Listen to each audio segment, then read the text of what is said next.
Hello guys, good morning. Kapag nabuboring ako dito sa amin, ganito yung ginagawa ko.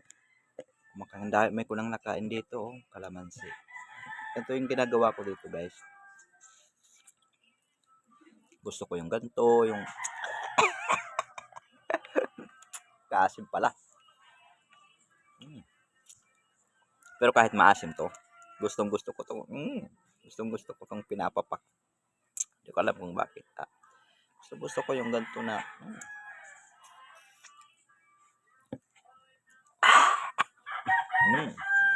ito guys, napakasarap talaga nito guys.